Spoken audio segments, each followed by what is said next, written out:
Oh, what is the upskis, everybody? Welcome back to another episode of the GXGamerCast. We're on episode 75 of my little gaming show where once a week I just have to talk about video games. Old video games, new video games, it doesn't matter, video games. I do some series as well. I have a versus series where I put up two things against each other and they battle it out for supremacy. The most recent versus we did, it was the battle of the remakes, Resident Evil 2 remake versus Resident Evil 4. That was a ton of fun. You should go back and check that one out. Doing top 10s and retrospectives, which we are kind of doing today. If you can read the title, it's the big one. It's Legend of Zelda Ocarina of Time, Ocarina of Tim, call it whatever the heck you want, regardless. One of the most legendary games of all time, and I will be doing my retrospective on my experiences with The Legend of Zelda Ocarina of Time. But before we do that, let's dive into what I have been up to over the last week or so, and I always encourage you, the listener, the viewer, what have you been up to so far this 2024 year? What's the big movie you've been diving into? What are the games, the leftovers from the big old 2023? What are the games you are diving into in this new year? And let's talk about what I've been up to. So we got some games that I finished up here. Finally finished off Resident Evil 4 Remake, and I finished off the Separate Ways DLC. Just loved it. Oh my goodness. Just more of the Resident Evil 4 Remake, the Ada Wong story. I like what they did with it. Really touching in on the little parts of the story where she's kind of helping Leon in the background. A lot of Wesker stuff in there. I really dug what they were doing with the Wesker thing.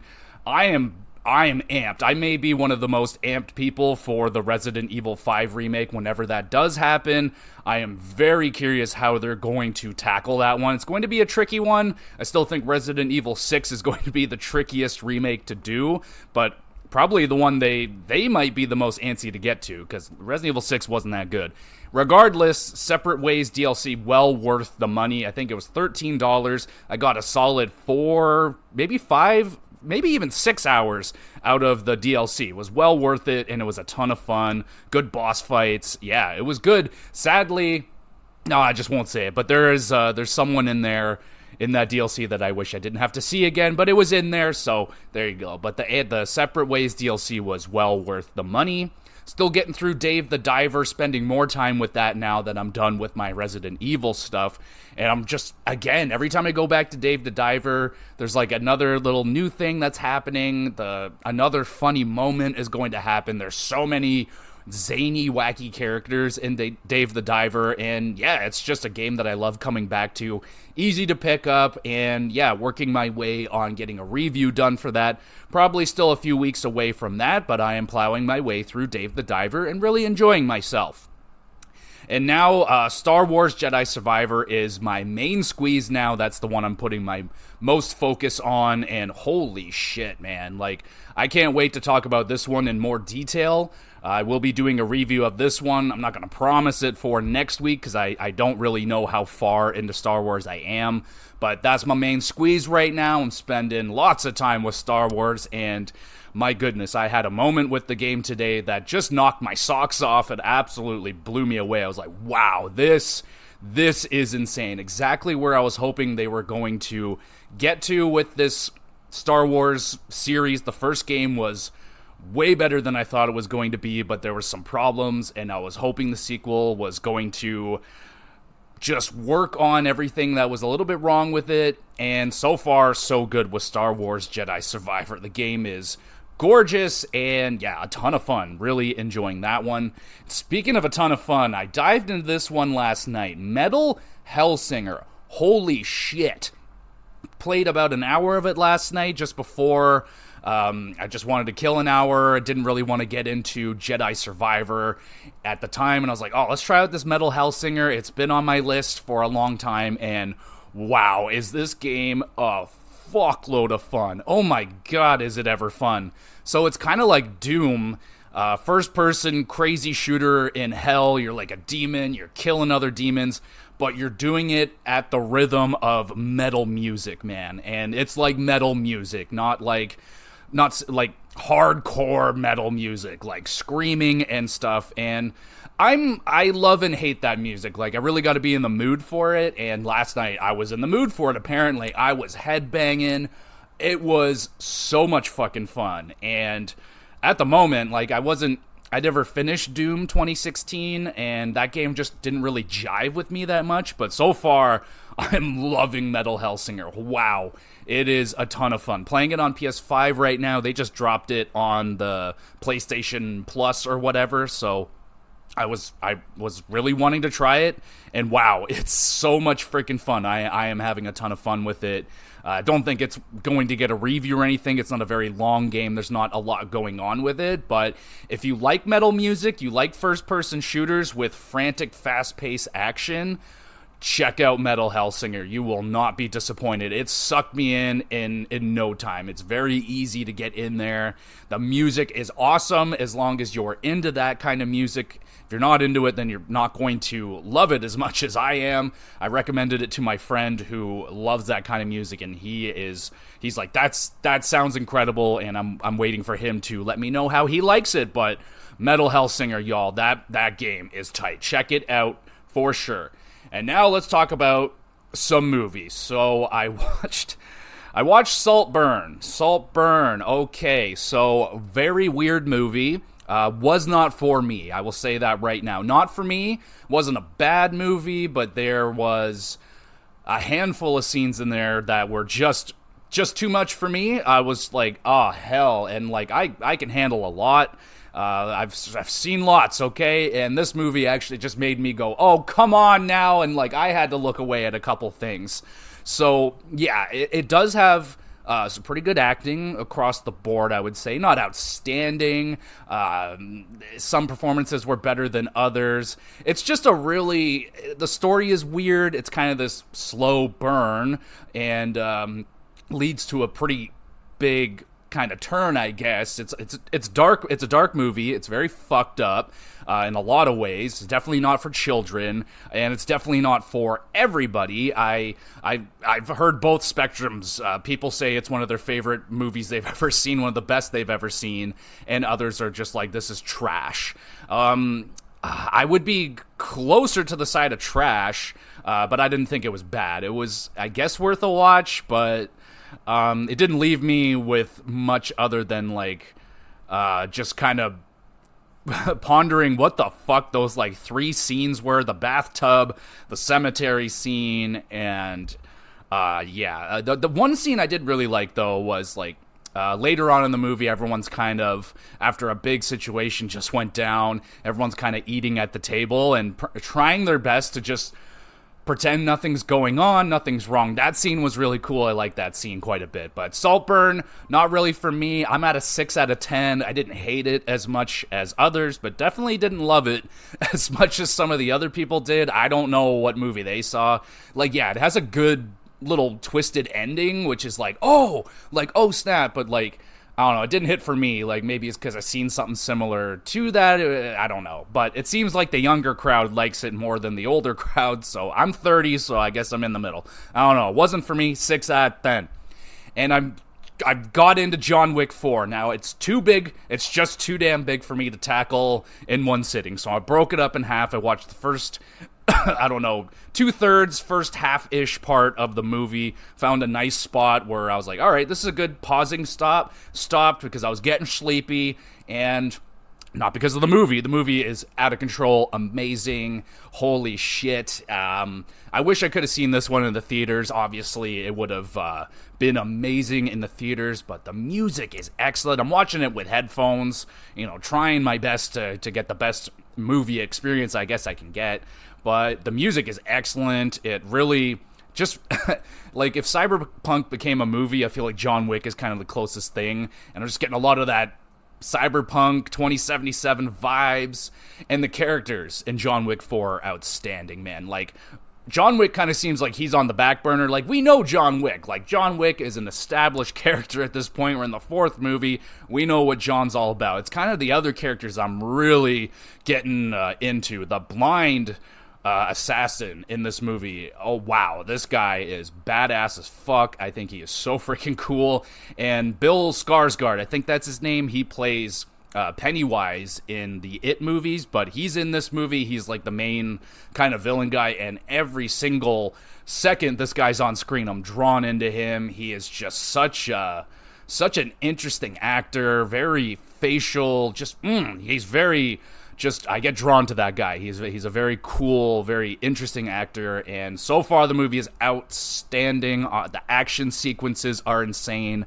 Talking to my buddy about it a little bit, I'm like, yeah, I'm getting ready for it, but it's a long movie. He's like, yeah, man, it's long, but worth it, obviously. Like, I know that, but he's like, yeah, I mean, some of the fight scenes are like 20 minutes long, and he's not exaggerating. There are some fight scenes that are fucking insane, and I can't imagine the work that went into this movie. It's blowing me away, and I can't wait to finish the second half. And next time we talk on the GamerCast, I'll give it a score, and it's going to be a high one. I can only imagine. It's very, very, very good. Lawrence Fishburne in there right at the beginning of the movie. Oh, he was hyping me up. The motherfucking king is home and shit like that. Like, yeah, really enjoying John Wick 4. Obviously, it's a fantastic movie.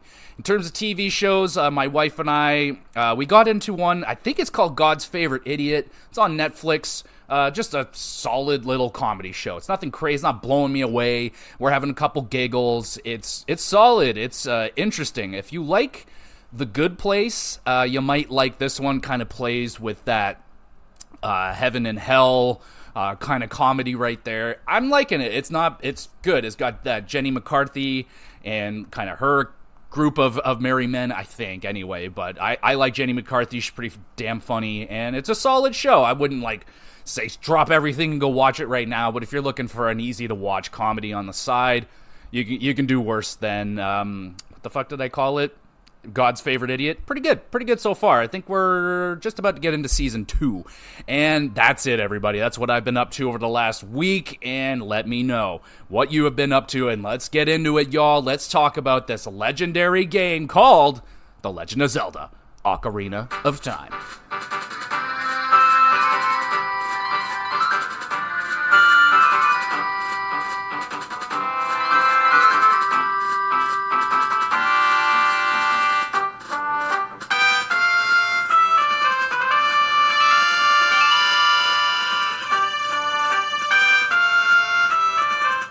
My goodness, I cannot believe that Ocarina of Time is already 25 years old. I mean, feels like it was yesterday that I was down in my uncle's basement playing this game as a very young child, or even watching him, me and his group of friends huddled around the TV, watching him taking down the bosses, the early bosses in the game.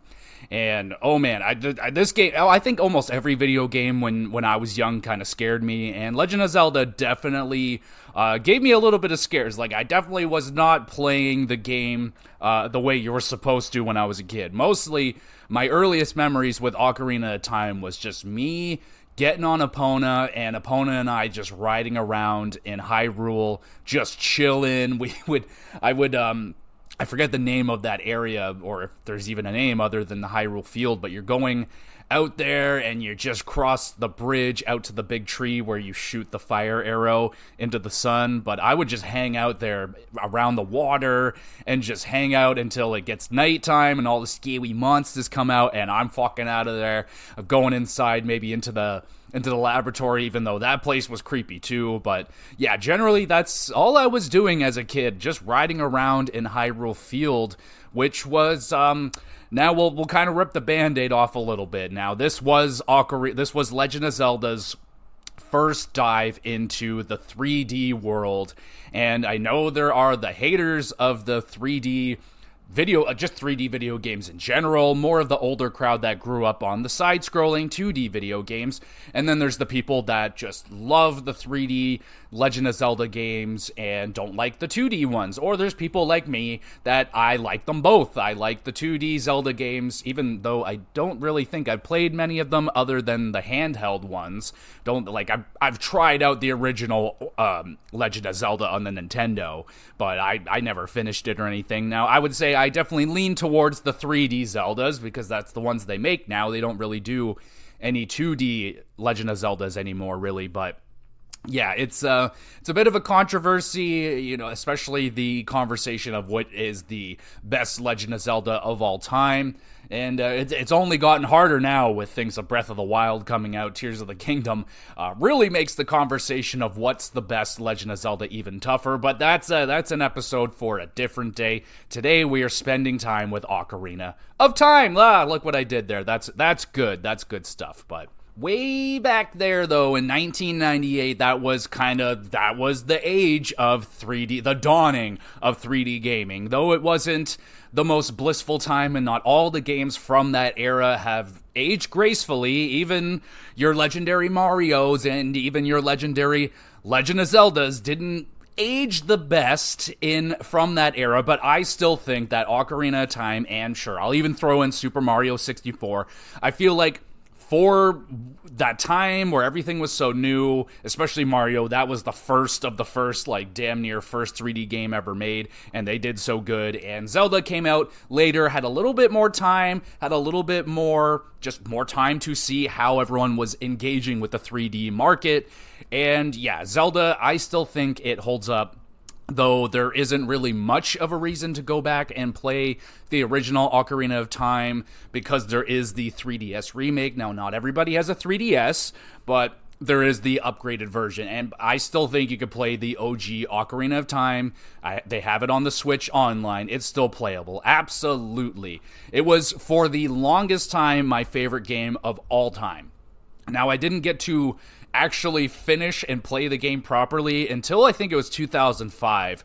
Me and my old best buddy Jay and I, back when we had dial-up internet and stuff, he had horrible internet, but we did our best running up and down the stairs, reading through this guide, and we were getting through this game because, without a guide, Legend of Zelda games, especially some of the older ones, were really tricky at times. They did not hold your hand. Sometimes they barely gave you any idea of where the hell to go next. And that's kind of why I would spend a lot of my early days when I was 4 or 5 or 5 or 6 just riding Epona around and hanging out in the villages during the daytime when it was nice and safe.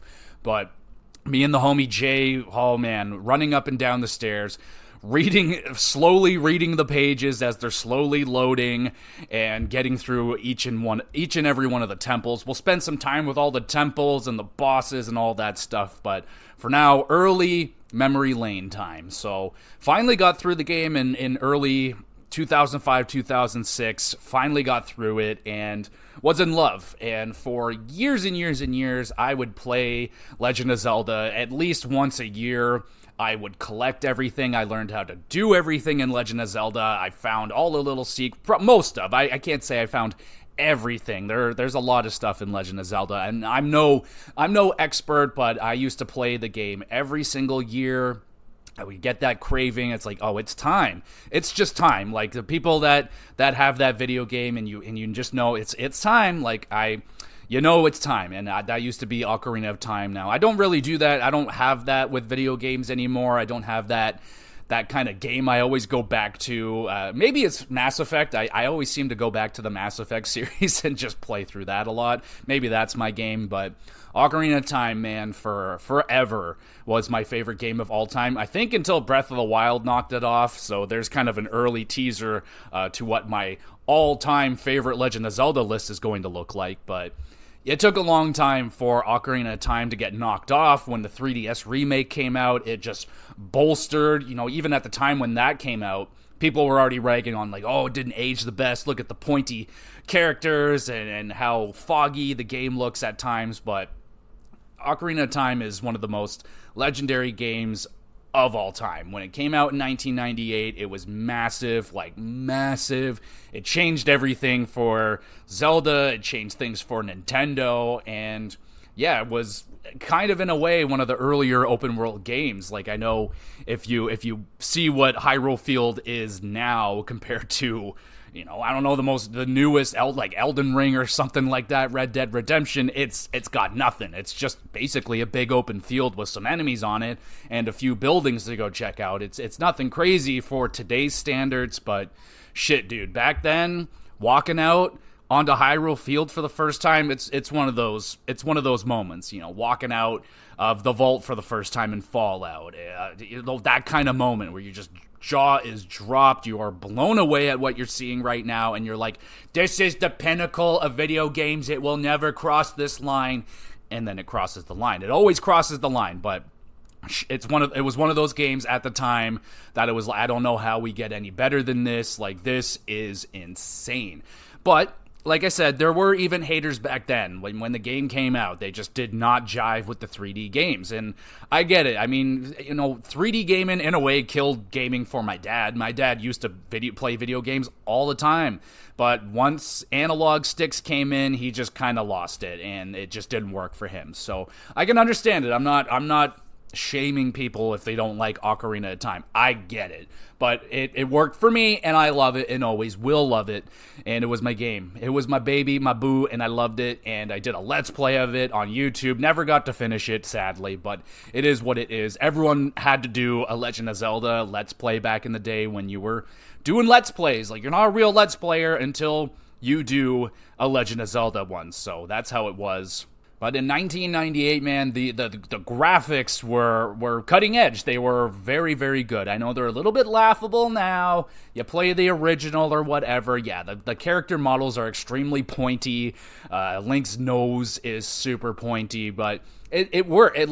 It's not one of Nintendo's best. Like, it's not like the GameCube. Like, I don't know if the GameCube is ever going to age. Like, those games still look gorgeous.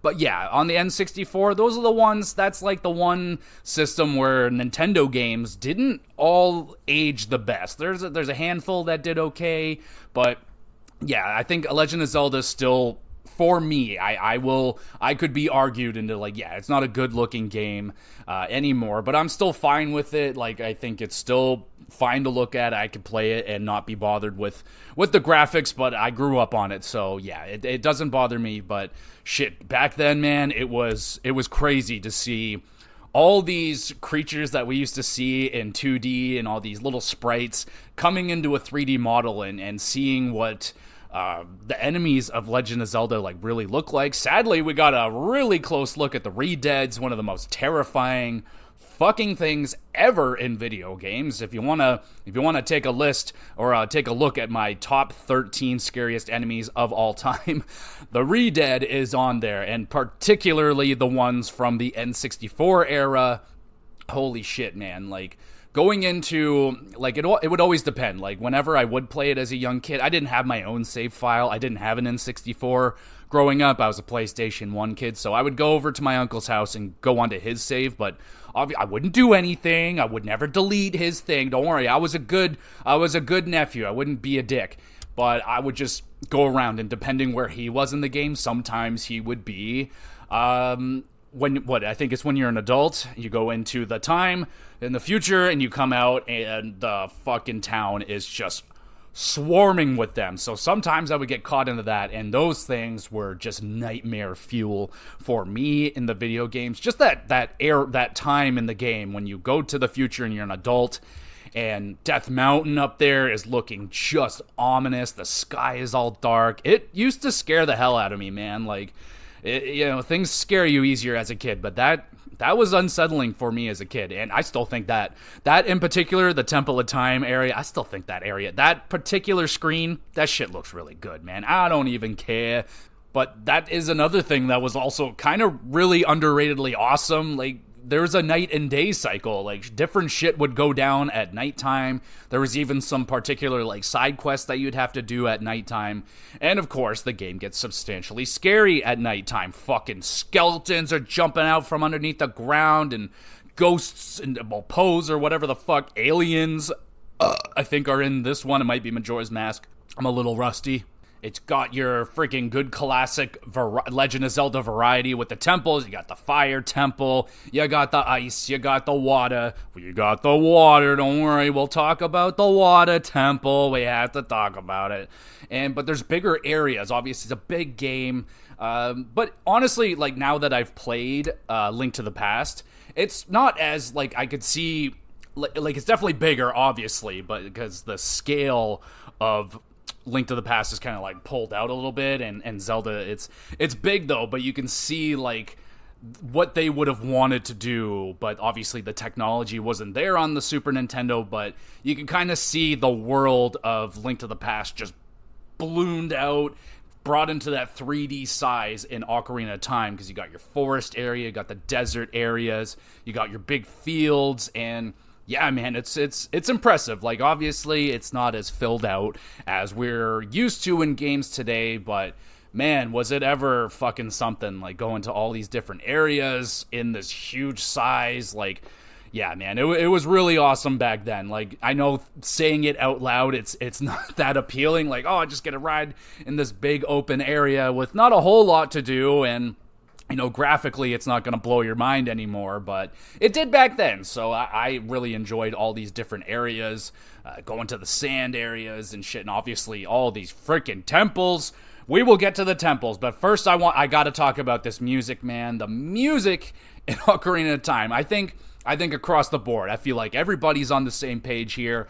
Ocarina of Time's music is unfreaking believable. If not some of the best, if not the best music of all time. Some of my favorite tracks of all time just drilled into your head. I'm going to play a song now that you'll probably hate me for, but you'll love me at the same time, because it's going to get stuck in your head for the next... I'm sorry, I don't know how long it's going to get stuck in your head, but here we go.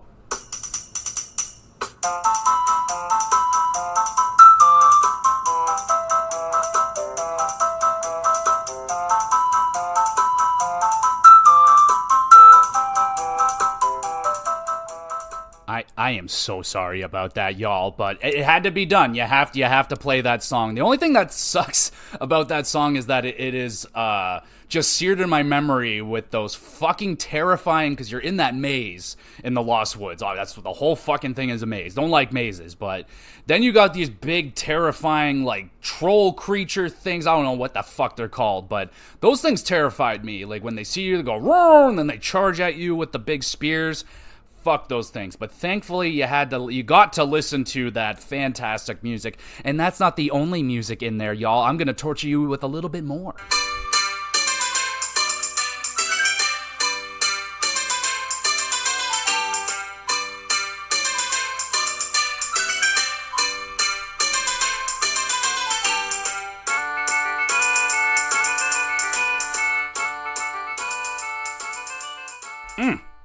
Now that one brings me back to the childhood. That one just makes me happy to hear, because that's where everyone's just having a good time in the town. No one's fucking re-deaded yet, and it's a good time. There's good catchy jingles in there, but there's also, like, you're starting to see, like, the production of the music, and obviously everything coming up year after year. The budgets are getting bigger for video games, and the music is getting bigger and bigger. And Legend of Zelda Ocarina of Time has great orchestrated music as well. Take a listen to some of this.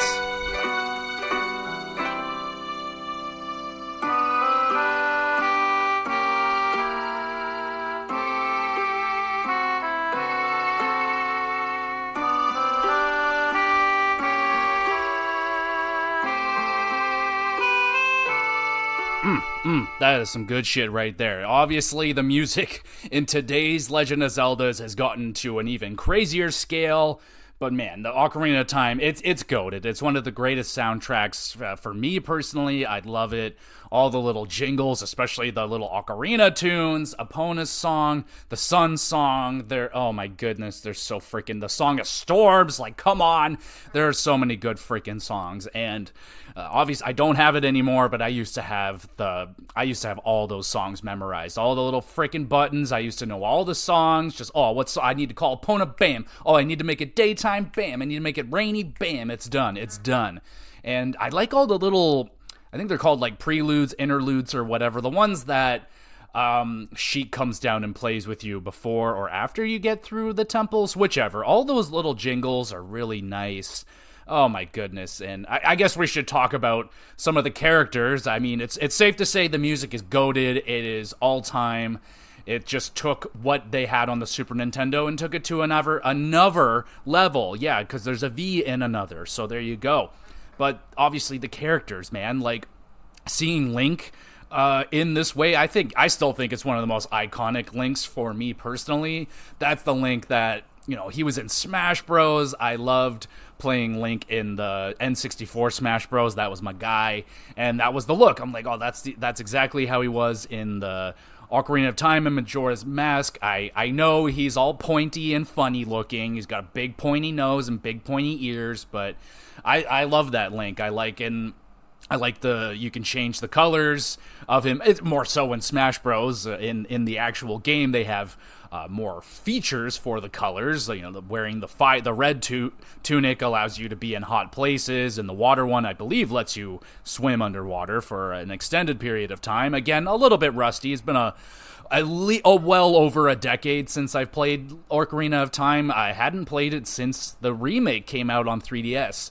And I bought that and played it, loved it, and I don't think I've gone back to it ever since. There's just been so many other games. It's hard for me to go back and revisit things that I've already played. But yeah, man, it's been a minute.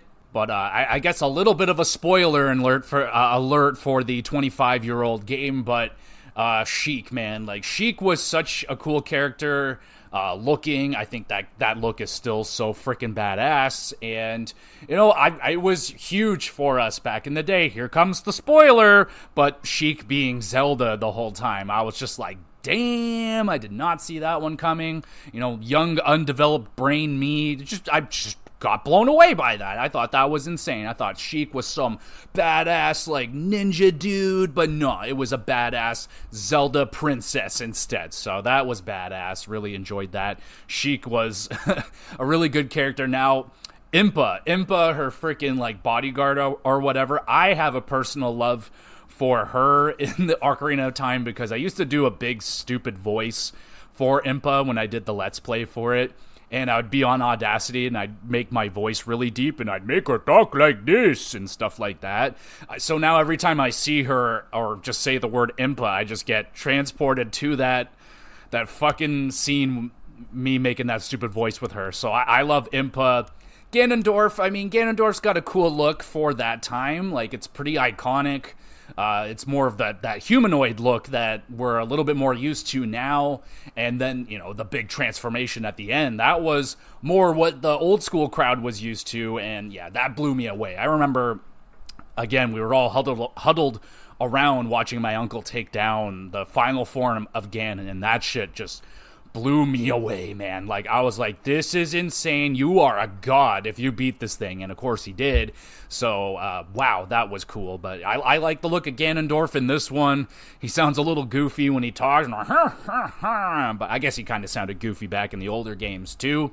But yeah, you're seeing your characters come to life more so than we've ever seen. You get connected to these characters more in this game than I feel with any of the other Zeldas. The story, it's there. Like, it's the classic Zelda story. Oh, there's this ancient evil awakening. It awakens this time, and you gotta go to the future and stop it, which is cool. I always love time travel stuff. I'm a huge Back to the Future fan. So yeah, if they do time travel shit, I'm gonna love that.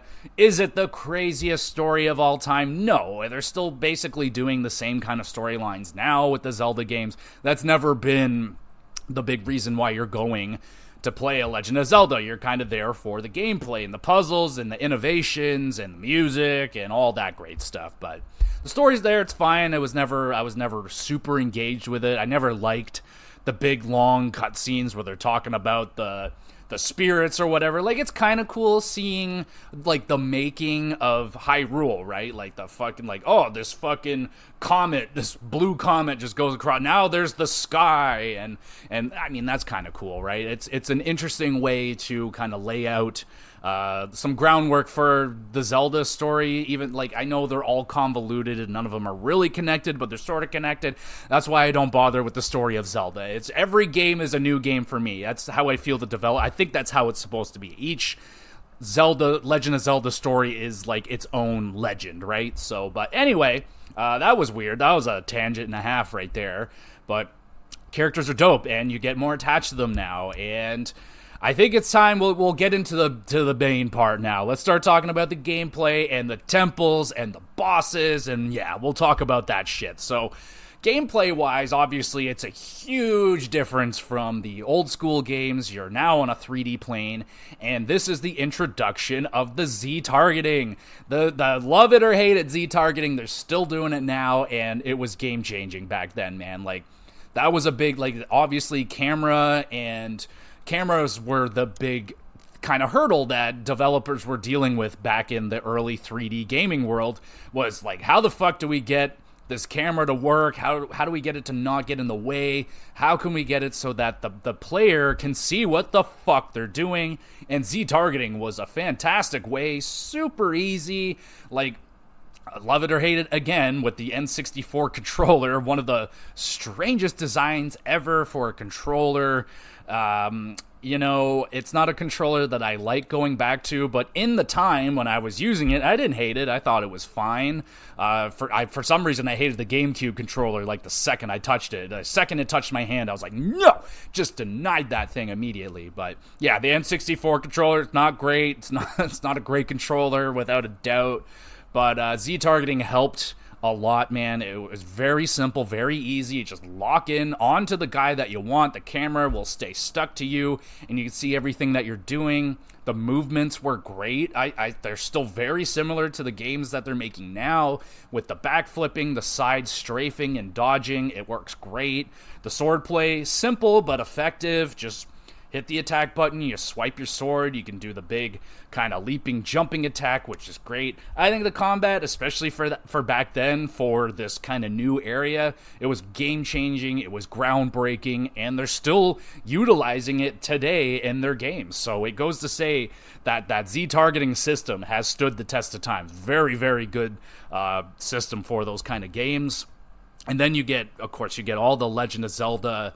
You get your tools, baby. You get the bow and arrow, which is more fun than ever, I feel like, to play the original games. You just hit the A button. You would equip the bow, you stand in front of the enemy, you shoot it, and yeah, you can get him. But in Zelda now, it goes first person. You can aim freely, which is pretty fucking cool. So I've always been a fan of the bow and the slingshot. Slingshot you get first. And I like that, too, that you're getting, like, a different variety of weapons depending on your age. When you're a kid, you get the slingshot. When you're an adult, you get the bow and arrow. So, like, that's pretty cool. The hook shot, man, like, the hook shot, that was fucking cool. Like, just kind of thinking that they could make something like that work back then. Really cool, man. Like, kind of, like maybe something like that developed into what we're getting out of, like, Spider-Man now, where you're just kind of pointing and clicking, you're flying on walls. Even in the Star Wars that I'm playing now, like, you're kind of getting this hook shot kind of thing. So I feel like that is still kind of in the games today. The Ocarina of Time, love it or hate it, I think it laid a lot of groundwork for developers, and people are still utilizing those ideas that they were using back then. It's just, they were so good and effective, and I still think it plays good, and the tools of the trait are fun. The bombs are pretty good. You know, sometimes you can't, the camera works against you there when you want to throw it in a particular direction that it doesn't want to go that way. But yeah, man, you get all the weapons, the classic fucking Legend of Zelda weapons. What is it called? The boomerang. Boomerang was interesting. It was okay. All the weapons are fine, though, with the Z targeting. And even with the bow and arrow and stuff, you don't have to aim freely. It's an option. It's more there for, like, puzzles and shit. But you can Z target with the slingshot, with all that stuff. So it's pretty easy to use. I like it. I have no problem with the combat and the gameplay of Ocarina of Time. It's really fun. And of course, when it comes to the gameplay of Ocarina of Time and Legend of Zelda games, maybe not so much now, but temples, man, like temples. Like, it's a Zelda game. We gotta talk about the temples, right? So there's kind of like, there's tiers, so they kind of have dungeons, then there's the temples, so we'll talk about them all. Let's start with, I'll try my best to do these in order.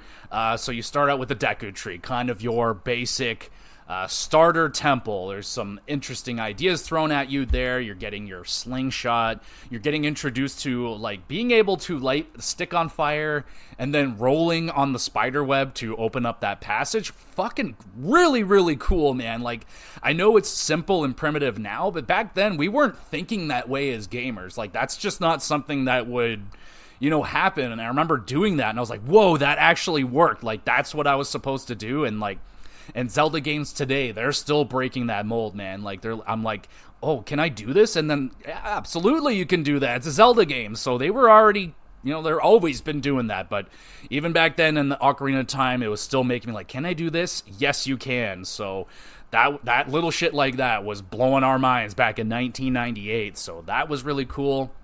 It's nothing crazy. It's just a little dungeon.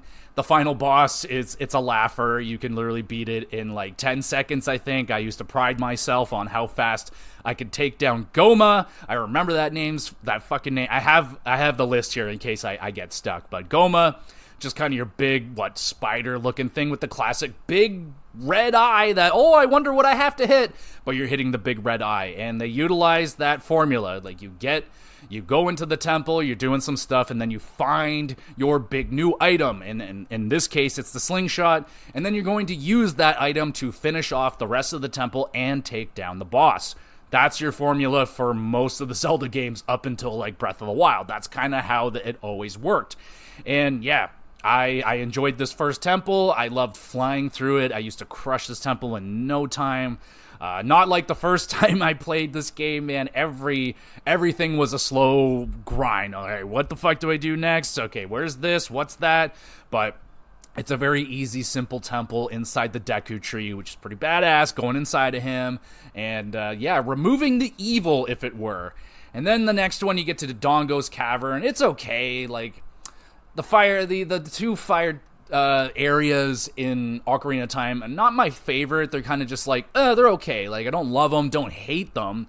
They're just kind of like, okay, I'm gonna do this. But the Gorons, obviously, the Gorons are dope.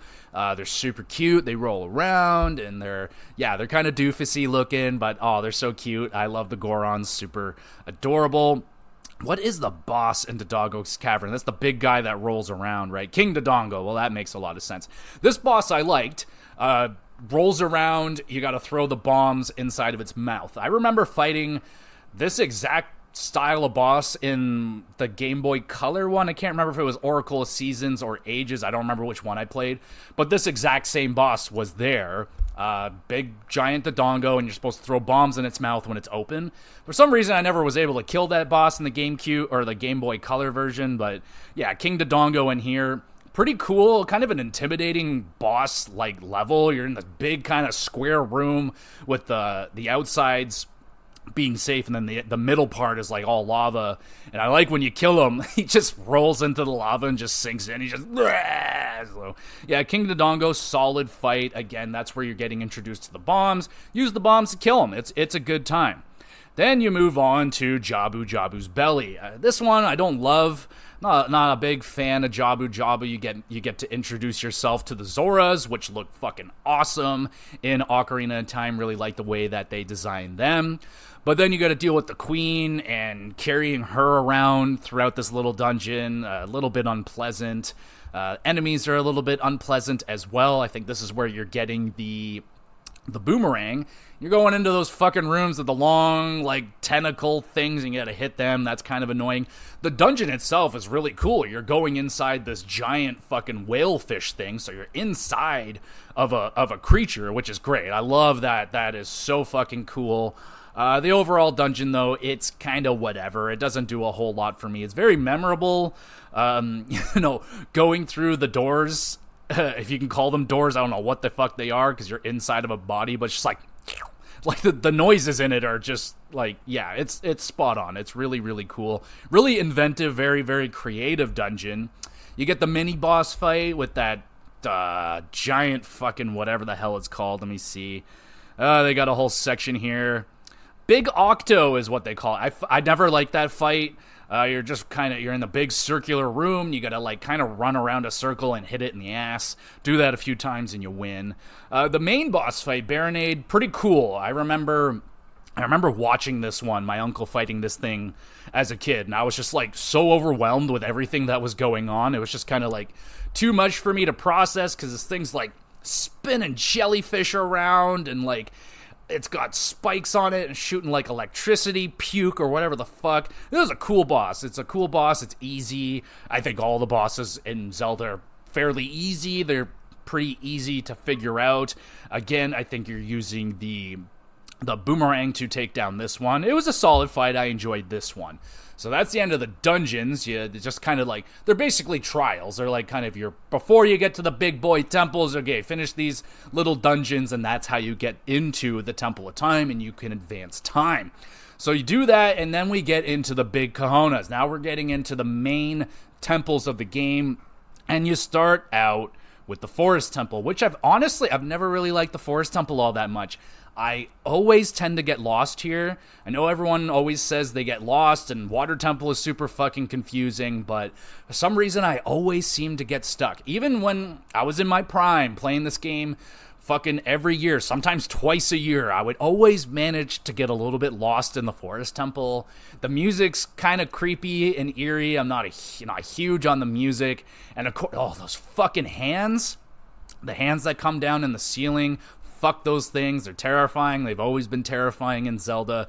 But I would say, like, the 3D, yeah, really, really creepy, those hands that come out of the ceiling. But that was a really cool part of this temple when you're in those rooms, and they're all fucking, like, weird. Like, shit is on the ceiling. Like, you got stuff on the ceiling, and the ceiling is on the floor, and then you get to flip it all around. And, that super iconic tunnel that's all twisted. Oh, and I remember talking to friends like, if I ever get rich one day, I'm going to have this hallway, this big twisty hallway. Fucking 30-year-old me would be like shutting that shit down. It's like, no, the fuck, we are not having that. You know how much of a pain in the ass it would be to walk down this? My ankles are going to break. But it was a cool temple. But by far, my favorite part of this temple is the boss fight with Phantom Ganon. It's definitely up there. I don't know what my favorite boss fight is overall, but Phantom Ganon is up there. Probably top 3. This is a badass fight, man. You're getting a little teaser of the later Ganon fight. I love the batting things back at the enemy. I love that mechanic. It's so much fun.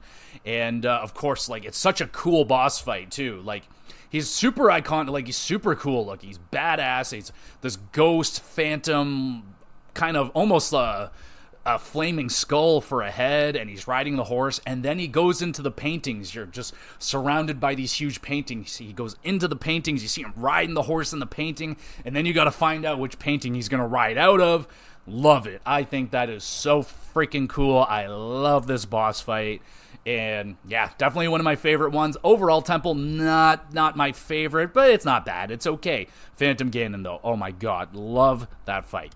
Then you get to the Fire Temple, another just kind of standard temple. Like, it doesn't, like, I don't remember anything very awesome about it. I remember another kind of that, kind of a maze when you got the big balls that are rolling around. You got to kind of dodge them. That part's annoying, don't like that, and the flame walls or whatever. Finding the Gorons throughout it, it's whatever, it's okay. Again, the overall, it's just kind of okay. Like, nothing, like I said, nothing about it really screams at me. Like, I don't really remember a whole lot about it. The flare dance, well, I guess I kind of missed the other boss fight. The Poe Sisters in the Forest Temple, is that really a boss fight? You're more or less just kind of shooting them in the right order, or whichever one's like actually there. It was whatever. Flare Dancer, though, that was pretty good. It was a different fight, almost like a humanoid looking thing. I enjoyed that one. Probably maybe more so than the actual boss fight against Volvagia, whatever the fuck you want to call it. Cool looking boss, obviously. Looks awesome. Just a fire dragon thing, looks sick. I always remember it kind of looking a little goofy. You get the Megaton Hammer in the Fire Temple, and you have to... Basically, you're playing whack-a-mole with this thing. It flies out of the ground, and it's flying up there. You're dodging the fire. Really easy. You just have to run. And then it goes back down into the ground, and it'll start popping its head up in random holes, and you gotta whack it with the hammer. You're literally playing whack-a-mole. It's a lot of fun. And I always remember that being kind of goofy, even as a kid. Like, why is it popping its head out like that? But it was a solid fight. There's nothing really wrong with it. Nothing really wrong with the Fire Temple, other than it's kind of forgettable for me.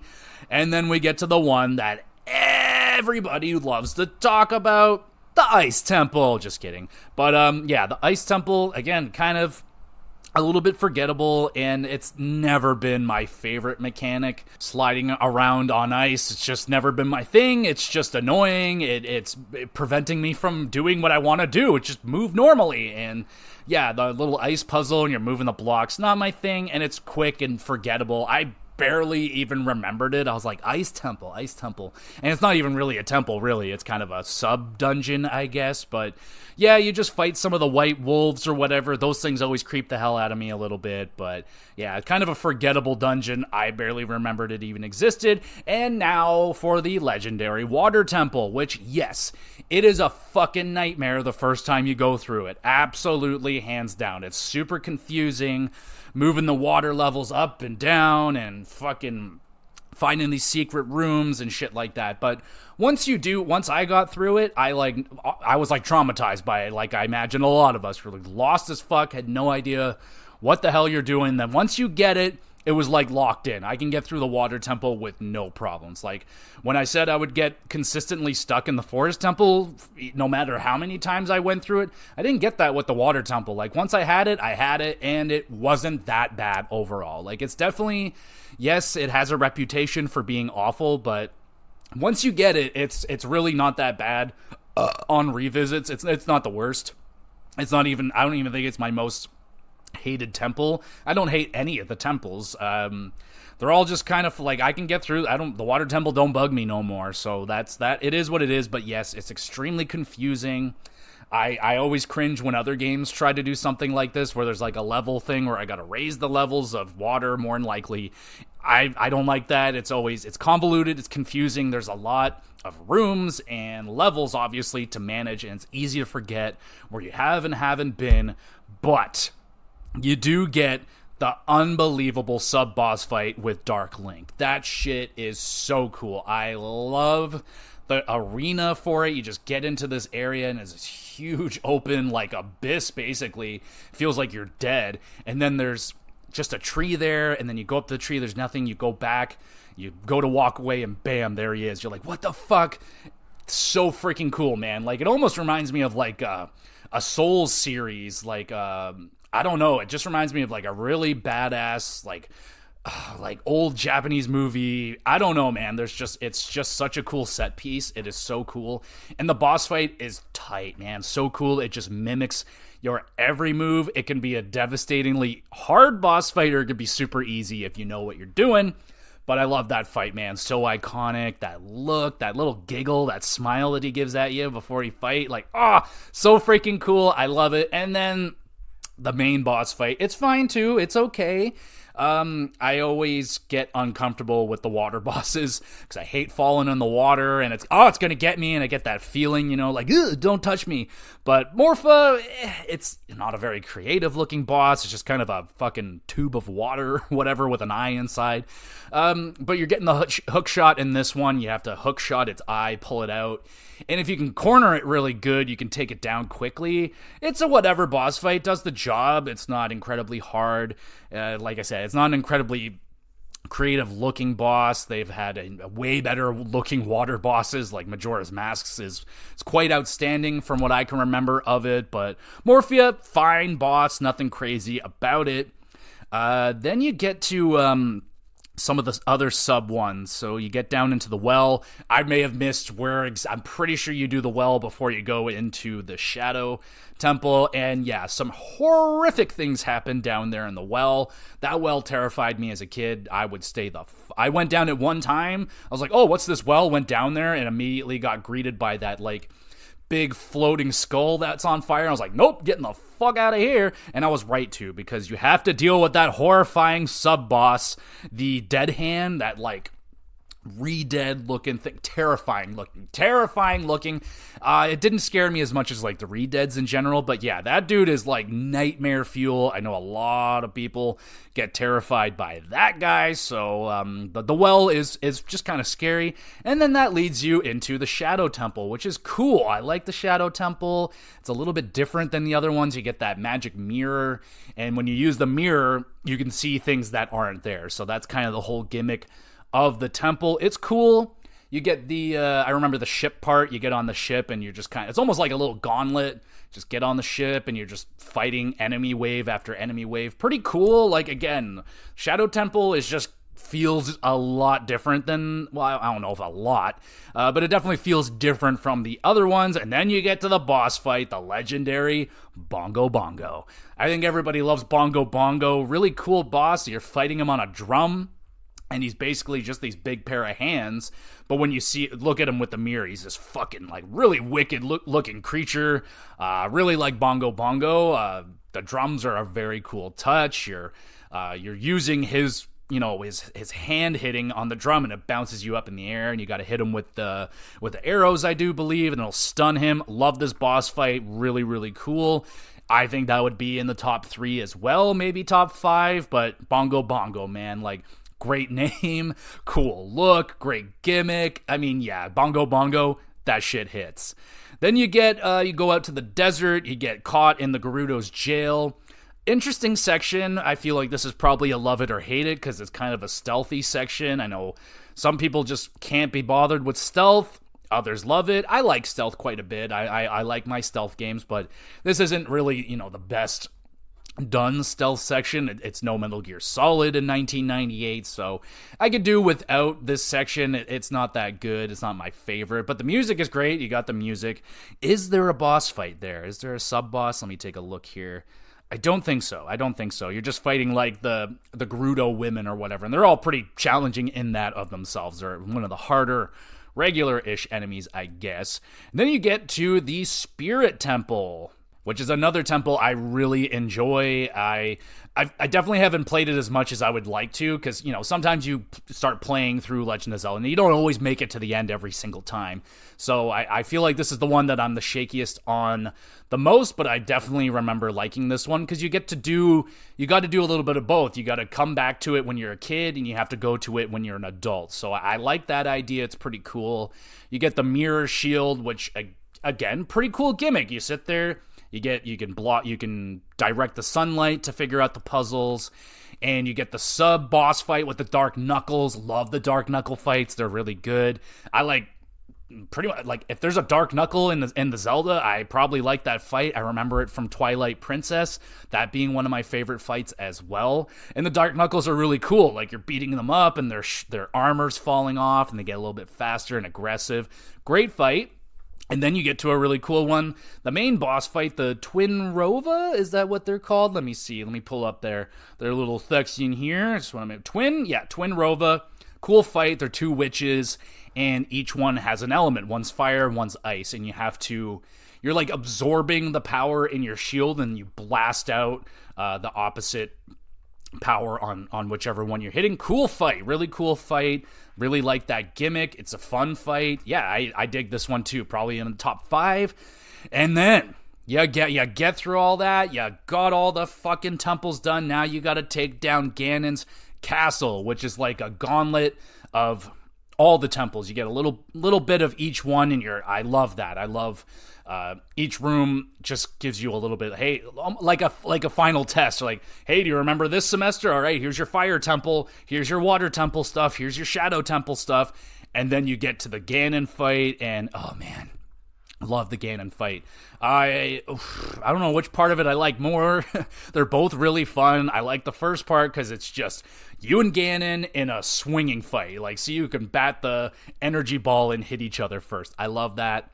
Now, it sucks when you suck at this fight and you get hit by the energy ball, maybe you fall off the platform, and then you gotta climb all the way back up. That sucks. But if you do it good, and you don't suck, and you just bat the thing back and you take him down, it's a solid fight. It's fun. He goes down, you hook shot onto him, you go over and you beat the fucking shit out of him. That's satisfying. Yeah, I would say, the second part of the fight is probably better.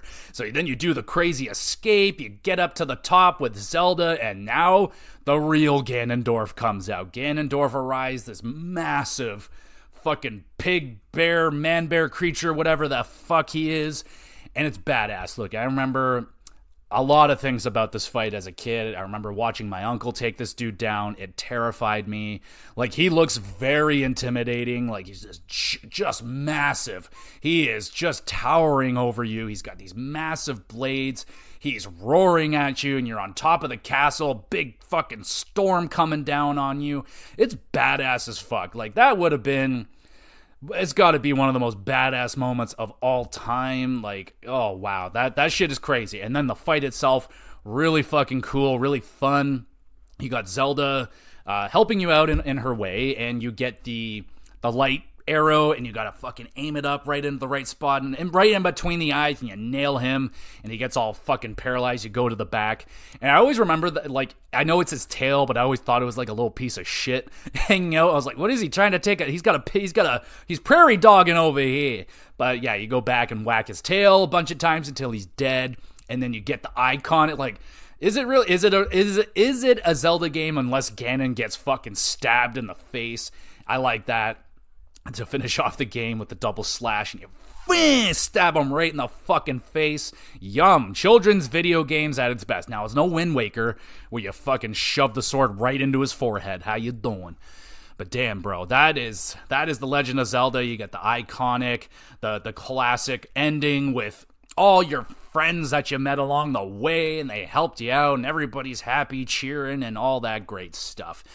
Fucking phenomenal video game, man. One of the greatest of all time. I can't sit here and say that it's the greatest video game of all time, like, anymore, but yeah, man, for a very long time of my life, it was my favorite video game. It was the game that I'm like, it's the best ever made.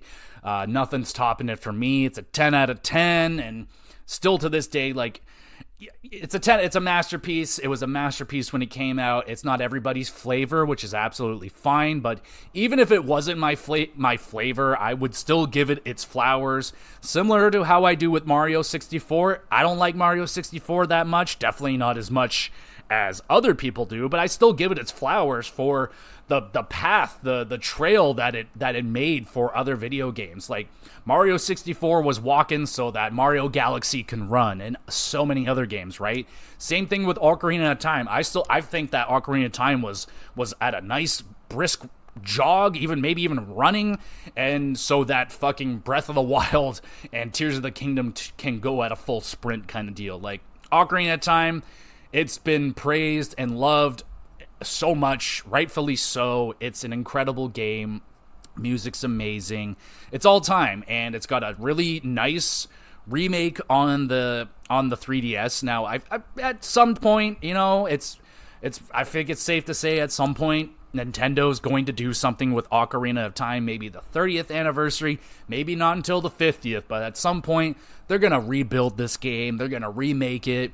And they're going to build it maybe in that Breath of the Wild fashion. Who knows what they're going to do with it? Maybe they just do a nice remaster of it and just clean it up and do whatever they got to do with it. But regardless, Ocarina of Time is always going to have a very, very, very, very special place in my heart. I love Ocarina of Time. When I hear the music, it fills me up with warmth and good memories and scary memories from... Anyway, but yeah, mostly good memories when it comes to Ocarina of Time. Let me know, what are your memories with Ocarina of Time? Have you not played it before? Like, I have to understand now that, like, it's an older game, and there's going to be people out there that just haven't gone back and experienced it yet, but I think it's well worth your time. If you play it on your Nintendo Switch, I think that would be a great way to play the game, be a lot of fun. But if you could track down a 3DS, get that 3DS version of it, that's the definitive way. You don't even have to play it with the 3D. I played it with the 3D on. It's not necessary, but it's cleaned up. They did some quality of life things, like especially with the menus and items with the dual screens. So if you can get the 3DS version of that game, that's the way to play it, in my opinion. But both of them hold up. I think the OG, if you can't, you'll be just fine on the original. So there you go, everybody. Let me know, what are your memories with Legend of Zelda Ocarina of Time? Are you one of the ones that don't like it? Let me know. What are your reasonings why you don't like it? Like, is it just as simple as, I don't like 3D games? And you know what? That's a solid argument right there. You know, my dad don't like 3D games, killed gaming for him. Me, I got to grow up in that beautiful middle part where, 2D games were at its pinnacle, in its prime, and they were there available for me, but I was also being able to grow up on this new 3D. So I was learning along with the developers, and I was growing up on this shit. So it was always blowing me away as a kid. And like I said, always going to love Legend of Zelda Ocarina of Time. It's my baby, but it's not my favorite Zelda anymore. Maybe one day, maybe not too soon, but someday we'll be doing a top 10 favorite Zeldas of all time. But for now, that was Ocarina of Time. Thank you so much, everybody, for listening, watching, doing whatever you do. Thank you so much. If you want to help me out even more, make sure you're hitting that review button on whatever streaming, wherever you're listening to it. Just hit that little review button. Helps me out a lot. Only takes a second. And if you're on YouTube, just hit that like button. Drop a comment. I would love to hear your questions, comments, concerns, anything about wrestling, video games, hockey, podcasting in general. Send on your questions and stuff. I'd love to carve out a little bit of time for y'all, talk about your questions live on the podcast. That would be a lot of fun. And yeah, so there you go. There's, like I said, these get uploaded onto the YouTube channel, Gamer GX Videos. Links are all down there in the in the description box. There's also Twitter. Follow along on Twitter for early announcements, plans, things that are coming up. If anything's getting moved schedule-wise, I'll post it up over there. And yeah, so again, thank you everybody so much for listening and or watching. You're awesome. Hope you're having a good weekend/week, and we will be back again with some more GX Plus Cast.